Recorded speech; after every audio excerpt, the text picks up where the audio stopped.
So, hello guys. Good morning. Kagigising ko lang, kaya lang na-alarm ako kasi sobrang dami na naman nag-chat sa akin about sa poser ko. Kasi halos katulad nga daw. Which is na-check ko naman, and oo, katulad nga. Kasi ang ginawa niyan, nagpa-boost siya kung gaano karami yung legit check ko sa FB account ko at followers ko, ganun karami yung pinaboost niya, ganun karami yung pinalegit check niya para magmukha na ako yon at legit account yon. Kaya kung di kayo wais at hindi kayo maingat, for sure, aakalain nyo ngang ako yon.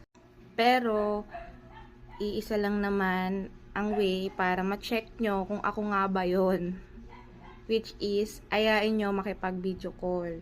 Then, pag ayaw, alam nyo na, ba diba? So, ayun, doble ingat kayo. Huwag po sana kayo magme-message sa akin kung kailan